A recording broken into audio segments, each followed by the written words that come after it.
Si Allen at ang kaibigang si Putol, Part 2.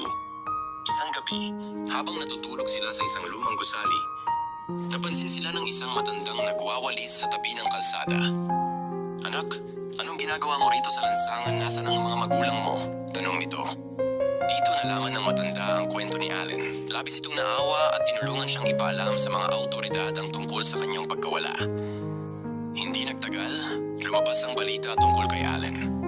Isang araw, habang nasa istasyon ng pulis, biglang dumating ang isang umiiyak na babae, ang kanyang ina. Allen, sigaw nito. "Inay!" Tumakbo si Allen at mahigpit na niyakap ang kanyang ina. Pareho silang humagulgol sa tuwa. Hindi nakalimutan ni Allen si Putol. "Inay, pwede bang isama natin si Putol? Siya ang nag-alaga at nagligtas sa akin." Ngumiti ang ina niya at hinaplos ang ulo ng aso. "Siyempre anak, siya ang naging gabay mo sa panahon ng iyong pag-iisa." Mula noon kasama si Putol, bumalik siya sa yakap ng kanyang pamilya.